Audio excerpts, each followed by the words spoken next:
अस्सलामुअलैकुम, this is Mohit Pirzada near Washington. जब मैं बोल रहा हूँ पाकिस्तान में इस वक्त 10 अक्टूबर 2024 और जुमेरात के दिन का आगाज़ हो रहा है। ये दिन का आगाज़ एक ऐसे बदनसीब किस्म के सेट्स ऑफ सर्कमस्टेंसेस में हो रहा है जहाँ लगता यह है कि खैबर पख्तूनख्वा की इलेक्टेड हुकूमत, पाकिस्तान तहरीक इंसाफ की हुकूमत और वहाँ के चीफ मिनिस्टर और उनकी टीम को पश्तून तहफ़्फ़ुज़ मूवमेंट के सामने खड़ा कर दिया गया है। खैबर पख्तूनख्वा की हुकूमत को एक हथौड़े और एक टूल के तौर पे इस्तेमाल किया जा रहा है पश्तून तहफ़्फ़ुज़ मूवमेंट का रास्ता रोकने के लिए, बजाय इसके कि मसाइल और इश्यूज़ और चैलेंजेस को सियासी एंगेजमेंट के ज़रिए उसका हल निकाला जाता। वहाँ पर एक तशद्दुद के ज़रिए जो है वो सूरत हाल को बिगाड़ा जा रहा है। मेरे पास कोई जामे जिम नहीं है, मेरे पास कोई सामरी जादूगर की किताब नहीं है जिससे देख के मैं ये समझ सकूं कि गुज़श्ता 72 घंटों में इतवार के दिन से जो नोटिफिकेशन मिनिस्ट्री ऑफ इंटीरियर से शरीफ जरदारी आसिम टोले ने अपना टूल, जो उनका जो हथौड़ा है, उनका जो पोस्टर बॉय है मोहसिन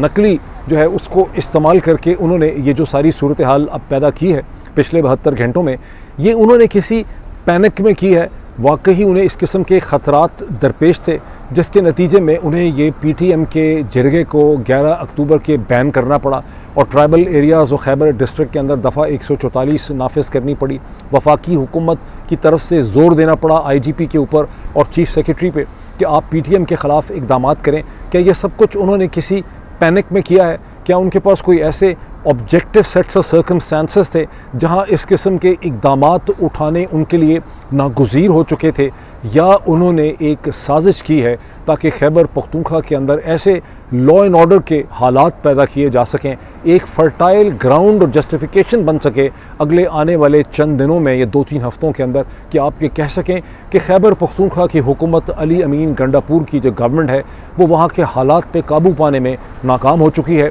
वहाँ ऐसी सूरत हाल पैदा हो गई है कि अब खैबर पख्तूनख्वा के सूबे को गवर्नर रूल के ज़रिए या किसी कॉन्स्टिट्यूशनल टूल के ज़रिए डायरेक्ट रूल, जिसे मेरा ख्याल है article 149 of the constitution, if I am not wrong, उसके ज़रिए खैबर पख्तूनख्वा में डायरेक्ट रूल करने की सेंटर को ज़रूरत है। मैं हतमी तौर पे तो ये ज़ाहिर है नहीं कह सकता, बिकॉज़ मैं महज एक अदना सा छोटा सा एक एनालिस्ट हूँ, लेकिन मेरा एनालिसिस जो है मुझे ये कहता है, मुझे लगता ये है कि यहाँ पर एक साजिश की जा रही है पाकिस्तान तहरीक इंसाफ की खैबर पख्तूनख्वा की हुकूमत में, और जो अली अमीन गंडापुर की पुरसरार गुमशुदगी हुई सैटरडे संडे के दरमियान में, और जहाँ कहते हैं कि उनके एलिजिडली BMS जो है ISI का बरगला रोड के ऊपर या कौसार कॉम्प्लेक्स में, मुझे हतमी तौर पे नहीं पता, लेकिन जिस तरह से एक आम तासुर है कि वहाँ उनकी कई घंटों की तवालत की जो मीटिंग्स हुई, उसमें ये जो एक साजिश इस वक्त हमारे सामने अनफोल्ड हो रही है, इसका भी एक ग्राउंड वर्क और आर्किटेक्चर जो है वो प्लेस किया गया है, और अली अमीन गंडापुर को दर हकीकत और उनकी हुकूमत को एक सियासी ख़ुदकशी के ऊपर मजबूर किया जा रहा है। मैं छोटे छोटे टुकड़ों में इसके बहुत से पॉइंट्स आपके सामने रखता हूँ, लेकिन जो लीडिंग डेवलपमेंट है गुज़श्ता 12 घंटों की, वो ये है कि बुध के दिन पश्तून तहफ़्फ़ुज़ मूवमेंट ने ये इल्ज़ाम लगाया कि उनके पुलिस ने उनके ऊपर खैबर डिस्ट्रिक्ट के अंदर, मेरा ख्याल है जमरोद के मकाम के ऊपर, डायरेक्ट फायरिंग की है, जिसके नतीजे में पश्तून तहफ़्फ़ुज़ मूवमेंट के 3 वर्कर्स जो हैं उनकी हलाकत हो गई है, 10 से ज़्यादा लोग जो हैं वो ज़ख्मी हैं। इस हवाले से खैबर पख्तूनख्वा की असम्बली में एक फ़ौरी तौर पे हंगामी इजलास भी हुआ, और ज़रा ये गौर कीजिए कि सबसे ज़्यादा ऊंची आवाज़ में वहाँ पर ANP के जो MPs हैं, जैसे निसार बाज़ साहब हैं, उन्होंने ये इल्ज़ाम लगाया, निसार बाज़ साहब ने, जो एमल वली ख़ान की पार्टी के हैं, कि ये जो तमाम कत्ल व गारत हो रहा है इसके लिए पाकिस्तान तहरीक इंसाफ की हुकूमत और उसकी पुलिस ज़िम्मेदार है। ये और बात है कि खैबर पख्तूनख्वा की जो असम्बली है उसके बाहर जब प्रेस कॉन्फ्रेंस की असद कैसर साहब ने, जिनके साथ एजुकेशन मिनिस्टर मीना खान आफरीदी भी थे, वहाँ पर मोहम्मद अली दुरानी साहब भी थे, वहाँ पे बाबर सलीम सवाती जो स्पीकर हैं PA के KP के असम्बली के, वो भी वहाँ मौजूद थे। वहाँ मीना खान आफरीदी ने खुल्लम खुल्ला ब्लैक एंड वाइट तरीके से ये कहा कि खैबर पख्तूनख्वा की प्रोविंशियल असम्बली की दानिशमंदी या उनकी जो एक हिकमत अमली और उनकी स्ट्रैटेजी जो है PTM से डील करने की वो मुख्तलिफ थी, लेकिन सेंट्रल गवर्नमेंट ने डायरेक्ट इंटरवेंशन की, जब मिनिस्ट्री ऑफ इंटीरियर ने रिटन इंस्ट्रक्शन दी KP के चीफ सेक्रेटरी को और KP के IGP को, चूँकि ये फेडरल गवर्नमेंट के जो है नुमाइंदे हैं। जहन में रखिए कि प्रोविंशियल जो लॉ एंड ऑर्डर होता है वो एक प्रोविंस की, दुनिया भर में दुनिया भर में, इवन अमेरिकन सिस्टम में, फ्रेंच सिस्टम में, बरतानवी सिस्टम में, हिंदुस्तान के सिस्टम में जो लॉ एंड ऑर्डर होता है किसी भी सूबे का, वो एक प्रोविंशियल उसका मैटर होता है, उसमें वफाकी हुकूमत की इंटरफेरेंस नहीं हो सकती। और फाटा आफ्टर द कॉन्स्टिट्यूशन जो erst while federally administrated tribal areas थे, अब वो वफाकी हुकूमत की लॉ एंड ऑर्डर की जिम्मेदारी नहीं है। फाटा के एरियाज़ मर्ज कर चुके हैं केपी में, वहाँ की तमाम लॉ एंड ऑर्डर की जिम्मेदारी और उससे कैसे डील करना है उन चैलेंजेस से, ये प्रोविंशियल गवर्नमेंट की जिम्मेदारी है। और प्रोविंशियल गवर्नमेंट के आईजीपी को, उसके चीफ सेक्रेटरी को इन मामलात में अपने ही जो है होम मिनिस्टर से या अपने ही चीफ मिनिस्टर से उन्हें डायरेक्शंस लेनी चाहिए। लेकिन यहाँ पर क्लियरली आप देख रहे हैं कि मोहसिन नकवी की शक्ल में जो पाकिस्तान की सो कॉल्ड वफाकी हुकूमत है, जिसे मैं मुजरमों का एक टोला कहता हूँ, वो एक सूबे के अंदर डायरेक्ट इंटरफेरेंस कर रहे हैं। And as per my analysis अपने सियासी मकासद के अंदर ये वो इंटरफेरेंस कर रहे हैं। और हमला कौन कर रहा है? वो ANP कर रहा है। जो मैंने पिछला वीलॉग किया था उसमें मैंने कहा था कि बैरिस्टर सैफ जो स्पोक्स पर्सन है खैबर पख्तूनख्वा के चीफ मिनिस्टर के, अली अमीन गंडापुर के, उन्होंने उनके बड़े घबराए हुए उनकी स्टेटमेंट थी जब उन्होंने कहा कि एक तरफ तो ठीक है चूँकि वफाकी हुकूमत ने बैन प्लेस कर दिया है PTM के ऊपर, तो अब हम उनकी जो जरगा है 11 अक्टूबर से 11 से 13 अक्टूबर का, उसमें प्रोविंशियल गवर्नमेंट के ऑफिशियल्स और प्रोविंशियल गवर्नमेंट के CM और लोग जो हैं किसी भी सूरत में उसमें पार्टिसिपेट नहीं कर सकते। तहम उन्होंने इस हैरत का भी इजहार किया कि हम पे तो दबाव है कि हमने इक़दामात लेने हैं, करेक्टिव मेजर लेने हैं, बैन को इम्पोज करना है। लेकिन दूसरी तरफ हम ये देख रहे हैं कि वफाकी हुकूमत के अपने जो अहदेदार हैं बाकी सियासी जमातों के, उनकी इस इशू के ऊपर कोई भी वोकल पोजीशन नहीं है। उन्होंने सूरत में उस जगह पे उन्होंने नाम लिया था खैबर पख्तूनख्वा के पाकिस्तान पीपल्स पार्टी के नुमाइंदे जो गवर्नर हैं जनाब फैसल करीम कोंडी साहब का। उन्होंने पॉइंट आउट किया कि ANP की कोई पोजीशन हमारे सामने नहीं आ रही है, मौलाना फजलुर रहमान की PTM के ख़िलाफ़ कोई पोजीशन जो है वो सामने नहीं आ रही है। तो आप देखें कि PTI की गवर्नमेंट को खड़ा कर दिया गया है PTM के ख़िलाफ़, और तनकीद करने वाली ज़ुबानें जो हैं वो ANP की हैं। और अभी मैं चंद लम्हों में आपको एमल वली खान की जो पूरी सियासत है उस पर भी मैं शायद कमेंट कर सकूं। तो जब मैं इन सारी चीज़ों को देखता हूं तो मेरे जहन में कोई शक नहीं रहता कि यहाँ पे एक साजिश की जा रही है। मैं यहाँ अगर वाशिंगटन में बैठा एक अदना घटिया हकीर किस्म का जो एनालिस्ट है, उसको नज़र आ रहा है कि मौजूदा सर्कमस्टांसेस में जब एक सब नेशनलिस्ट ग्रुप जो है वो बिफरा हुआ है, गुस्से में है, और उसने पूरी तैयारी की हुई है कि उसने 11 अक्टूबर को उसने एक जरगा करना है, एन उस मौके पर आप उस जगह के ऊपर दफ़ा 144 लगाते हैं, कहते हैं कि यहाँ 5 से ज़्यादा लोग जो हैं वो इकट्ठे नहीं हो सकते। इसका मतलब है कि आ बैल मुझे मार। अगर मुझे ये समझ आ रही है तो आप क्या समझते हैं कि चीफ सेक्रेटरी को, IGP को, मोहसिन नकवी को, इस्लामाबाद में बैठे हुए डिसीजन मेकर्स को ये अंदाज़ा नहीं है कि दफ़ा 144 लगने का मतलब है कि आप वायलेंस को इनवाइट कर रहे हैं। कोई इतना नादान नहीं है, कोई इतना मासूम नहीं है। इसलिए मुझे ऐसा लगता है कि इन्होंने जानबूझ के ये सूरत हाल पैदा की है। और मैं एट दी आउटसेट ये कहूँगा कि इन्होंने अब अली अमीन गंडापुर और उनकी टीम और KP की जो PTI की प्रोविंशियल इलेक्टेड गवर्नमेंट है उसके लिए इन्होंने एक बहुत बड़ा चैलेंज खड़ा कर दिया है। और देखना यह है कि अली अमीन गंडापुर, मैं मज़ीद तफसीलात आपसे शेयर करता हूँ कि ये अली अमीन गंडापुर कितनी इंटेलिजेंस से, बुर्दबारी से, तहम्मुल के साथ और कितनी सियासी बसीरत से इस इशू को डील कर सकते हैं। अभी तक का स्टेप उनका बिल्कुल ठीक आया है जब बैरिस्टर सैफ ने यह कहा है कि CM अपना एक जरगा बुलाएंगे, CM उस जरगे के अंदर पार्टिसिपेट करेंगे। इन अदर वर्ड्स पिछले 24 घंटे की जो पोजीशन थी कि जरगा नहीं होगा, PTM के जरगे का रास्ता रोकने की कोशिश की जाएगी, अब PTM के जरगे को KP की गवर्नमेंट जो है वो एक और नाम के ज़रिए उस जरगे को अलाउ करना चाह रही है। अभी इस मौके पर हम सब लोगों को इस पॉलिटिकल इनिशिएटिव की सपोर्ट करनी चाहिए। मैं और चंद छोटे छोटे टुकड़ों में आपको सूरत हाल को एक्सप्लेन करता हूँ। मैं आपको याद करवाऊंगा कि अभी तक आपने अगर इस चैनल को सब्सक्राइब नहीं किया, इसे सब्सक्राइब करें, ब्लू आइकन के ऊपर क्लिक करें ताकि आपको नोटिफिकेशंस मिल सकें। इसकी वीडियोस आपको पसंद आती हैं, लाइक करें, इसके ऊपर कमेंट ज़रूर करें। चाहे आपको वीडियो के खिलाफ कमेंट करने हो, कमेंट करें, डिबेट के अंदर हिस्सा लें। I welcome all your debate. अब चलते हैं इन डेवलपमेंट्स की तफसील की तरफ। अब मैं ये क्यों कह रहा हूँ कि अली अमीन गंडापुर की हुकूमत पाकिस्तान तहरीक इंसाफ की इलेक्टेड जो KP की गवर्नमेंट है वो PTM के इस चैलेंज का एक सियासी हल निकालने की कोशिश कर रही है। और क्योंकि मैं ये समझता हूँ कि उन्हें ये समझ आ गई है कि जो कुछ भी किया जा रहा है गुज़िश्ता 72 घंटों में, ये दर हकीकत KP की इलेक्टेड गवर्नमेंट के ख़िलाफ़ एक घिनौनी साजिश है। ये मेरा एनालिसिस है। उसकी वजह न सिर्फ ये है कि बैरिस्टर सैफ ने ये कह दिया है कि जरगा जो है उसमें चीफ मिनिस्टर अली अमीन गंडापुर ये चाहते हैं कि तमाम स्टेक होल्डर्स जो हैं, उसमें उन्होंने नाम लिया है काका खेल ट्राइब्स का, कि उनके एल्डर्स से और ट्राइब्समैन के साथ कमिश्नर और डिप्टी कमिश्नर के ज़रिए बातचीत हो रही है। एक कंसेंसस पैदा करने की कोशिश की जा रही है कि तमाम स्टेक होल्डर्स जो हैं वो इस जिरगे के अंदर शामिल हों। सिर्फ जिरगे को अब नाम दिया जा रहा है कि ये केपी की गवर्नमेंट का जिरगा होगा, सीएम इस जिरगे के अंदर ज़ाती तौर पे पार्टिसिपेट करेंगे। मैं समझता हूँ कि अगर ये इनिशिएटिव सक्सीड कर जाता है तो ये पॉलिटिकल एंगेजमेंट का एक बहुत बड़ा मास्टर स्ट्रोक होगा। और इस मौके पे मैं समझता हूँ कि हम लोगों को, हम सब पाकिस्तानी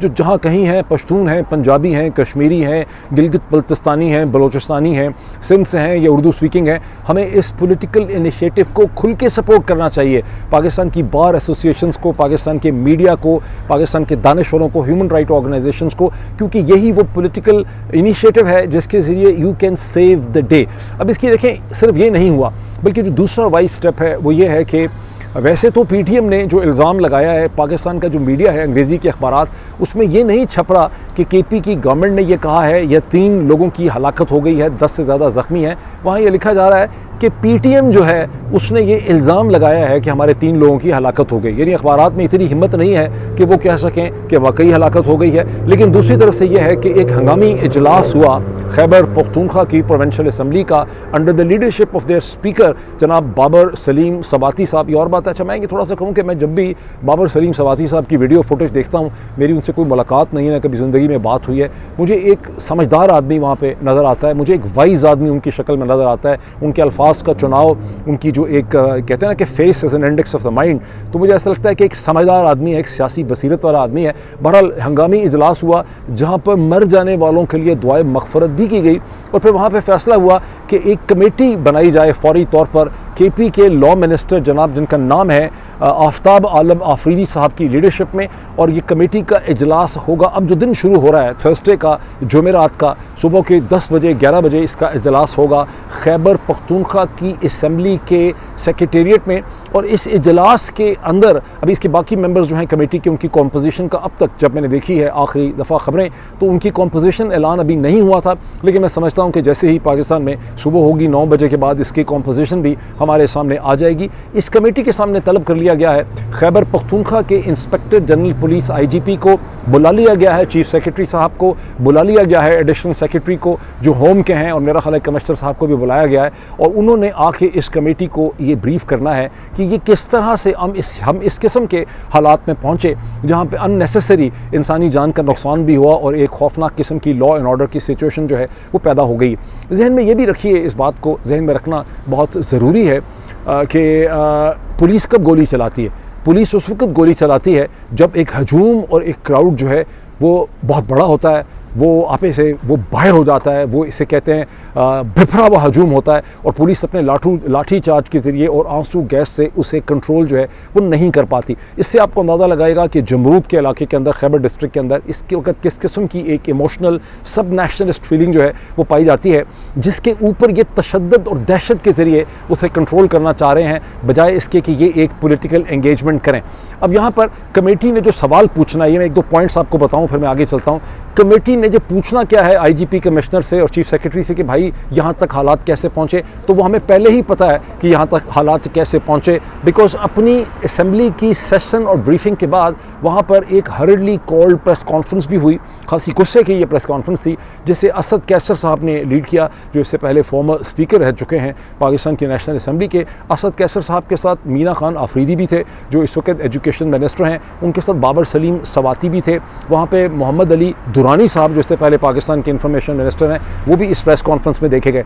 इस प्रेस कॉन्फ्रेंस के अंदर मीना खान आफरीदी ने बरमला ये कहा कि खैबर पख्तूनख्वा की हुकूमत की हिकमत अमली डिफरेंट थी, लेकिन डायरेक्ट रिटन इंस्ट्रक्शन जो हैं वो चीफ सेक्रेटरी को और आईजीपी को दी गई हैं मिनिस्ट्री ऑफ इंटीरियर यानी मोहसिन नकवी की इंटीरियर की तरफ से, जिसकी वजह से ये सूरत हाल जो है पैदा हुई है। और असद कैसर ने ये अच्छा, अब दूसरी चीज़ देखें, एक देखें बैरिस्टर साहब जो हैं उन्होंने एक दिन पहले स्टेटमेंट दी थी कि चूँकि वफाकी हुकूमत हुकूमत ने बैन इम्पोज कर दिया है अंडर दी चैप्टर 11B और section 11B of the anti terror act 1997। तो अब प्रोविंशियल गवर्नमेंट जो है वो PTM के जो कौमी पश्तून जरगा है, जैसे कौमी पश्तून अदालत भी कहा जा रहा है, उसमें ज़ाहिर है कि PTI की जो KP की गवर्नमेंट है, ना CM पार्टिसिपेट कर सकते हैं, ना कोई ऑफिशियल पार्टिसिपेट कर सकते हैं, उसको किसी भी तरह से फैसिलिटेट जो है वो नहीं किया जाएगा। लेकिन असद कैसर ने इस प्रेस ब्रीफिंग में क्लियर पॉलिटिकल पोजीशन ली। उन्होंने कहा कि PTI जो है, ये जो बैन लगाया गया है पश्तून तहफ़्फ़ुज़ मूवमेंट में, इसको PTI कंडेम करती है। हम समझते हैं कि बैन लगाना जो है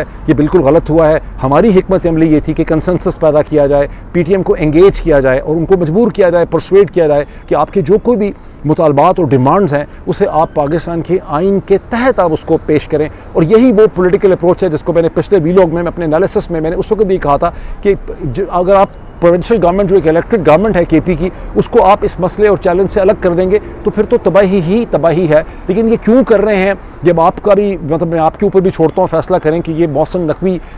जिसको इस्तेमाल किया जा रहा है यहाँ पे, वरना मोहसिन नकवी बेचारे की तो कोई सियासी हैसियत ही नहीं है। वो तो एक रिपोर्टर होते थे CNN के, उसके बाद वो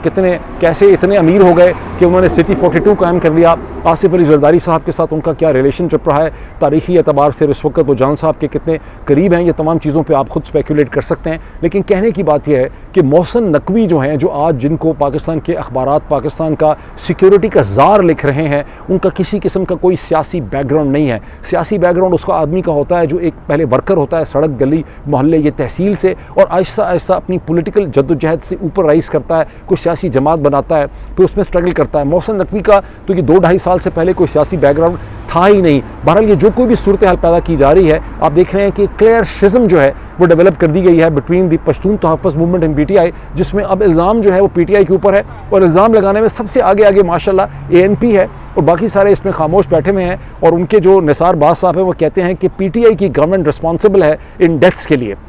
यहाँ पर मैं ज़रा थोड़ा सा आपको याद करवा दूँ कि आपको याद है कि एमल वली खान की पॉलिटिक्स पे ज़रा नज़र दौड़ाएं कि कैसे ये शख्स सेनेटर बनने के लिए और लोगों को भड़काने के लिए सड़कों पर, कितना आसान है हम सब लोगों को पाकिस्तान में बेवकूफ़ बनाना, कि कैसे एमल वली खान जो हैं वो स्टेटमेंट्स देते रहे against the arm forces of Pakistan. ऐसी जज्बाती और इतनी स्ट्रॉन्ग लैंग्वेज और इतने टोन एंड टेनर के अंदर वो स्टेटमेंट्स उन्होंने दी, और लोग उसको रिपीट करते रहे। PTI के जो मेरे जैसा आदमी जो गुस्ताख है, जो दहशतगर्द है, जो वाशिंगटन में हज़ारों मील दूर बैठा हुआ है, वो भी, मैं भी उस किस्म की लैंग्वेज में आर्म फोर्सेस ऑफ पाकिस्तान के ऊपर इल्ज़ाम नहीं लगाता 2 साल में, जैसी कि एमल वली खान ने लगाई। और अब एमल वली खान का पूरा कॉन्टेक्ट देख रहे हैं कॉन्स्टिट्यूशनल अमेंडमेंट्स के हवाले से वो क्या बातें कर रहे हैं, जिससे ये पता चलता है, कयास ये होता है कि चाहते ये क्या। ये कहते हैं कि अगर आपने हमें गाली निकालनी है, ज़रूर गाली निकालें, हमें कोई फ़र्क नहीं पड़ता, आप गाली निकालें हमारे से मिल के, यानी आप इनके साथ मिल जाएं, और इन कोऑर्डिनेशन लोगों को बेवकूफ़ बनाने के लिए किसी किस्म का तासुर भी आप प्लांट कर सकते हैं। और इस मौके पे अब एमल वली खान की जमात को के खैबर पख्तूनख्वा के अंदर क्राइसिस पैदा करने के लिए उनको इस्तेमाल किया जा रहा है। मैं ये समझता हूँ कि अगले 48 घंटे खैबर पख्तूनख्वा के चीफ मिनिस्टर अली अमीन गंडापुर और खैबर पख्तूनख्वा के अंदर जो पाकिस्तान तहरीक इंसाफ की लीडरशिप है, जिनके नाम मैंने लिए भी हैं, असद कैसर साहब हो गए, मीना आफरीदी हो गए, बाबर सलीम सवाती हो गए, और जितने भी लोग हैं, ये इनकी सियासी बसारत, इनकी इंटेलिजेंस, इनकी बुर्दबारी जो है, ये उसका अब एक बहुत बड़ा इम्तिहान है। मेरा ख्याल है, मुझे कम अज़ कम जहन में कोई शक नहीं है, और इनको भी ये बात समझ आ गई है कि खैबर पख्तूनख्वा की इलेक्टेड हुकूमत, जिसको वहाँ पे 80% लोगों की तायद हासिल है, उसके ख़िलाफ़ एक साजिश की जा रही है लॉ एंड ऑर्डर की सूरत हाल पैदा करके। और जब इसी दिन में, जो दिन अभी ख़त्म हुआ, गुजर गया, इसमें जब हम देखते हैं कि शरीफ जरदारी के जो टूल हैं जनाब मोहसिन नकवी साहब, उन्होंने इस्लामाबाद में एक प्रेस कॉन्फ्रेंस की है, और उस प्रेस कॉन्फ्रेंस के जब आप कंटेंट्स को देखते हैं तो आपको साजिश के कॉन्टूर्स भी समझ आ जाते हैं। मोहसिन नकवी साहब ने इस प्रेस कॉन्फ्रेंस में ये कहा कि जो बैन लगाया गया है संडे के दिन मिनिस्ट्री फ्रंटियर के तहत, इसके बाद वफाकी हुकूमत और सूबाई हुकूमत की ये कानूनी और एडमिनिस्ट्रेटिव ज़िम्मेदारी है कि वो प्रोस्क्राइब्ड ऑर्गेनाइजेशन, जिसमें वो कहते हैं कि तकरीबन 50 से ज़्यादा लोगों को स्केड्यूल 4 के अंदर डाला गया है, इनको प्रोस्क्राइब्ड कर दिया गया है, बैन कर दिया गया है, और यानी खैबर पख्तूनख्वा की हुकूमत ने किया है, और 34 लोगों को बलूचिस्तान की हुकूमत ने किया। और उनका कहना यह है कि प्रोविंशियल गवर्नमेंट्स की जिम्मेदारी है कि इन लोगों और इन ऑर्गेनाइजेशन के जो एसेट्स एसेट्स हैं, यानी उनके जो ज़राए हैं उनको सीज़ कर लें, उनके बैंकिंग अकाउंट्स को सीज़ कर लें, उनके ऑफिसेस को सील कर दें, कब्ज़े में ले लें, सीज़ करें, और इनकी ट्रैवल के ऊपर रिस्ट्रिक्शंस होनी चाहिए। अच्छा, इसका मतलब क्या है? इसका मतलब यह है कि सूबाई हुकूमतें अपनी पुलिस को और डिस्ट्रिक्ट एडमिनिस्ट्रेशन के ज़राए को और इंतज़ामी ढांचे को इस्तेमाल करें पश्तून तहफ़्फ़ुज़ मूवमेंट के ख़िलाफ़। अगर ये एक साजिश नहीं है इस स्टेज के ऊपर, तो ये क्या है? अच्छा, अब ये मोहसिन नकवी साहब ने वहाँ पर ये भी फरमाया कि जिरगे तो ज़ाहिर है बुलाए जाते रहे हैं तारीख़ी तौर पे, लेकिन चूँकि इन्होंने ये जिरगे में तो सिर्फ ट्राइबल लीडर्स को होना चाहिए, ये इतनी बड़ी तादाद में लोग जो हैं जिरगे में कैसे हो सकते हैं? ये जिरगा नहीं रहा, ये कुछ और बन गया है। इसके ऊपर मैं चाहूँगा कि आप में से जो लोग ट्राइबल एरियाज़ के अंदर हैं या पश्तून कल्चर से ताल्लुक़ रखते हैं जहाँ कहीं भी हैं, इस पर कोई डिटेल हमें कॉमेंट करके समझाइए, बिकॉज़ मैं गुज़श्ता 15-20 बरस में अफ़गानिस्तान के हवाले से जिस किस्म की सिचुएशन पढ़ता रहा हूँ न्यूयॉर्क टाइम्स के अंदर और जगहों पर, बाकी तमाम जगहों पर, मैंने तो देखा है कि अफ़गानिस्तान में बहुत बड़े बड़े जिरगे जो हैं बुलाए गए हैं और उसमें कोई 10, 15, 20 या 100 लोग नहीं होते थे, हज़ारों लोगों ने उन जिरगों के अंदर शिरकत की है। तो अगर पश्तून तहफ़्फ़ुज़ मूवमेंट ने भी एक कौमी पश्तून जिरगा बुला लिया है और उसको उन्होंने अदालत का नाम भी दे दिया है, तो इसमें तो मेरा नहीं ख्याल कि कोई आसमान फट गया है या कोई क़यामत हो गई है या ज़मीन फट गई है। मेरा तो ख्याल है कि यही उसी एक कल्चरल कन्वेंशन और ट्रेडिशन की एक एक्सटेंशन है जिसे वो इस्तेमाल कर रहे हैं। अब इंटीरियर मिनिस्टर साहब जो हैं उनका ये भी कहना है, मोहसिन नकवी साहब का, कि इसको जो इन्होंने अदालत का नाम दिया है, इससे हमें लगता है कि ये एक पैरेलल जुडिशल सिस्टम खड़ा कर रहे हैं। पश्तून तहफ़्फ़ुज़ मूवमेंट जो है वो मसलसल इदारों के ख़िलाफ़ प्रोपेगेंडा कर रही है और एक लिमिट होती है, और हम इस हिसाब से जो है मजबूर हो गए, यानी बोल ही रहे हैं पश्तून तहफ़्फ़ुज़ मूवमेंट वाले। जहाँ तक मेरी अंडरस्टैंडिंग है कि पश्तून तहफ़्फ़ुज़ मूवमेंट की जो भी स्ट्रगल है, और इसके बारे में मैं बड़ा क्रिटिकल रहा हूँ, मैंने 2018-19 में बहुत लंबे इस हवाले से मजमून और एनालिसिस लिखे हुए हैं, जिससे अगले वीलॉग में मैं आपको दिखाऊंगा, लिंक्स भी मैं आपसे शेयर करूँगा कि मेरी पश्तून तहफ़्फ़ुज़ मूवमेंट के हवाले से क्या रिजर्वेशंस रही हैं। मेरी रिजर्वेशंस ये ज़रूर थी कि एक तो ये कि जो इशू लोकल है, जिसको वज़ीरिस्तान और फ़टा तक होना चाहिए, ये इसको पूरे पाकिस्तान में कह रहे हैं कि पश्तून गैर महफूज है, एक ऐसे मौके पर जबकि पश्तूनों की एक इंतहाई पॉपुलर हुकूमत इस्लामाबाद में बैठी हुई थी, जिसमें आप देखते थे कि आधा प्राइम मिनिस्टर आधा पश्तून था, उसके नाम के साथ खान लगा हुआ था, उसका जो principal secretary to prime minister था आज़म खान, वो पश्तून था। जब आप देखते थे कि इस्लामाबाद का IGP जो है बड़ा भला किस्म का एक पश्तून था, वहाँ का SSP एक बड़ा स्मार्ट किस्म का पश्तून था।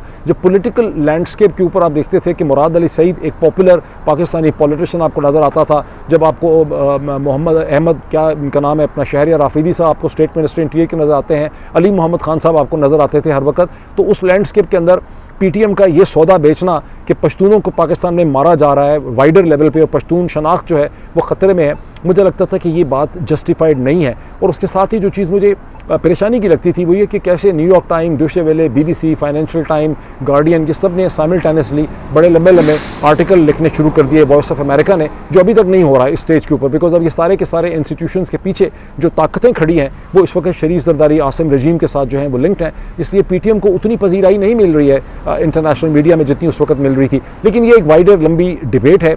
इस स्टेज के ऊपर।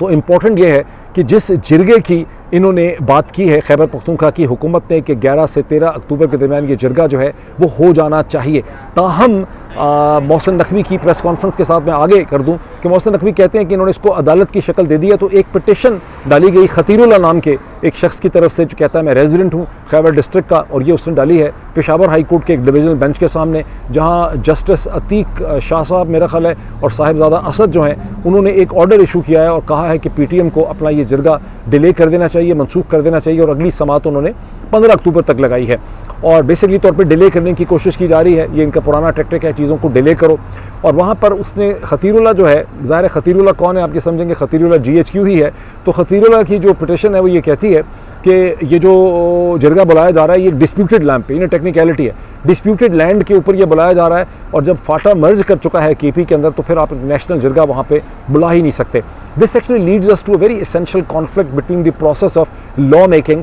यानी आप ये कह रहे हैं कि हमने एक नया अंग्रेज़ी कानून बनाया है जुमा 8 दिन 2-3 साल में, और अब ये कानून सुपरसीड कर जाएगा, और जो रवायती उस इलाके की कन्वेंशन और ट्रेडिशंस रहे हैं, क्योंकि जिरगा तो जो एक रवायती ट्राइबल कल्चर के अंदर लॉ मेकिंग का या एक कंसेंसस पैदा करने का माशरे में एक तरीका है। तो आप कह रहे हैं कि नहीं, अब हमारा बनाया हुआ कानून जो हमने ड्राइंग रूम में अंदर बैठ के कहीं ड्राइंग बोर्ड से बनाया अपने कमरों के अंदर, वो सुपरसीड करेगा। मुझे बड़ी उम्मीद है कि Peshawar high court will have the sense and sensibility to realise this thing कि दुनिया में, मॉडर्न दुनिया के अंदर भी कानून साजी इस तरह से नहीं होती। कानून वही होता है जो एक बड़े वाइडर कंसेंसस के साथ डेवलप करता है, वरना लोग उसको एक्सेप्ट नहीं करते। तो ये तो अब तक की सिचुएशन है। मैं फिर कहूँगा कि चीफ मिनिस्टर अली अमीन गंडापुर और उनकी टीम के लिए ये बड़ा एक मोमेंट है बुर्दबारी शो करने का, सियासी बसीरत का और इंटेलिजेंस का, और ये अगले 48 घंटे इस हिसाब से बड़े क्रिटिकल हैं। लेट्स सी क्या होता है। मैं मज़ीद इस पर आपको अपडेट करूँगा और चंद घंटों में। आपने देखा कि एक खातून, एक नौजवान लड़की उनसे ये पूछती है कि डॉक्टर साहब, मैं एक बड़े conservative, ultra conservative tribal belt के इलाके में रहती हूँ, जहाँ इतनी कदामत पसंदी है, एक इस्लाम है कि औरतें घर से बाहर नहीं जा सकती, लोग मस्जिदों में नमाज़ पढ़ते हैं, तहज्जुद पढ़ते हैं, बड़ी इबादत वगैरह करते हैं, लेकिन उसी इलाके के अंदर वहाँ पर जो है वहाँ ड्रग्स भी चल रही हैं, वहाँ बच्चेबाजी हो रही है, वहाँ पर पीडोफिलिया है। अब डॉक्टर साहब ने उसका बड़ा आसान सा जवाब दे दिया। उन्होंने ये कहा है कि ओहो हो, अगर वहाँ पीडोफिलिया हो रहा है तो फिर तो ये इस्लामिक हुआ ही नहीं। भाई ये तो बड़ा आसान और सिंपलटन तरीका है। प्रॉब्लम ये है कि जिस इलाके की बात हो रही है, सेंट्रल एशिया की ये एक एक्सटेंशन है, और सेंट्रल एशिया में तो इस्लाम कहीं 8वीं सदी में आया, उससे पहले भी इस इलाके के अंदर होमोसेक्सुअलिटी और पीडोफिलिया जो है इसका बहुत ज़्यादा एक कल्चरल ट्रेंड और रवाज रहा है, जिसकी खासी कॉम्प्लेक्स किस्म की वजूहात हैं, और उसे ये कह के कि इस्लामिस्ट नहीं है ये इलाका, ये आप इसको फारिग नहीं कर सकते। लेकिन ये खाली डॉक्टर जाकिर नाइक साहब ने ये सहारा नहीं लिया है इस लॉजिक का। पाकिस्तान के अंदर अक्सर जो उलेमा जिनको आप टेलीवेंजेलिस्ट टीवी के ऊपर देखते हैं, ये सारे यही कहते हैं, उससे जब भी कोई मुश्किल सवाल पूछा जाता है वो कहते हैं कि नहीं, ये इस्लामिस्ट नहीं है, ये तो इस्लाम नहीं है, ये तो इस्लाम है ही नहीं है, इस्लाम की तो ये रूह ही नहीं। लेकिन इनमें से किसी ने आज तक ये नहीं बताया कि असर हाज़िर में वो कौन सा माशरा, ये कौन सा मुल्क है मुस्लिम दुनिया का जिसको आप इस्लामिक कह सकते हैं। डॉक्टर जाकिर नाइक की अपनी कॉन्ट्रडिक्शन ये देख लें कि जब हिंदुस्तान से निकले हैं तो उन्होंने मलेशिया में पनाह ली है, उन्होंने सऊदी अरब के अंदर, उन्होंने मुत्तहिदा अरब इमारात के अंदर, उन्होंने ओमान के अंदर, बहरीन के अंदर, कतर के अंदर या मशरक़ वस्ता के किसी मुस्लिम लुकिंग मुल्क के अंदर जाके उन्होंने पनाह नहीं ली। उन्होंने मलेशिया में पनाह ली है, जिसका कहने में तो स्टेट रिलीजन इस्लाम है, लेकिन उसका तमाम कॉन्स्टिट्यूशन और लीगल फ्रेमवर्क एसेंशली सेकुलर है। वहाँ की 63% 63% आबादी जो है, 63% वो तो मुसलमान है, लेकिन वहाँ पे अंदाज़न तकरीबन ऑलमोस्ट आप कह लें कि 37-38% आबादी गैर मुस्लिम है, जिसमें बुद्धिस्ट भी हैं 19-20%, उसके अंदर क्रिश्चन हैं 9-10%, उसके अंदर हिंदू हैं 5-6%, और उसका एक बड़ा सेकुलर किस्म का ओवरऑल स्ट्रक्चर है। और पॉलिटिकल एनालिस्ट समझते हैं कि मलेशिया मुस्लिम दुनिया का सबसे वेल गवर्नड माशरा और स्टेट है, और उसकी वजह यह है कि वहाँ पर चूँकि 40% के करीब गैर मुस्लिम आबादी है, इसलिए मुल्ला हजरात अपने जो जहनी उनकी जो इख्तरा होती है उनके जहन की, उसे मलेशिया के ऊपर नाफिज नहीं कर सकते।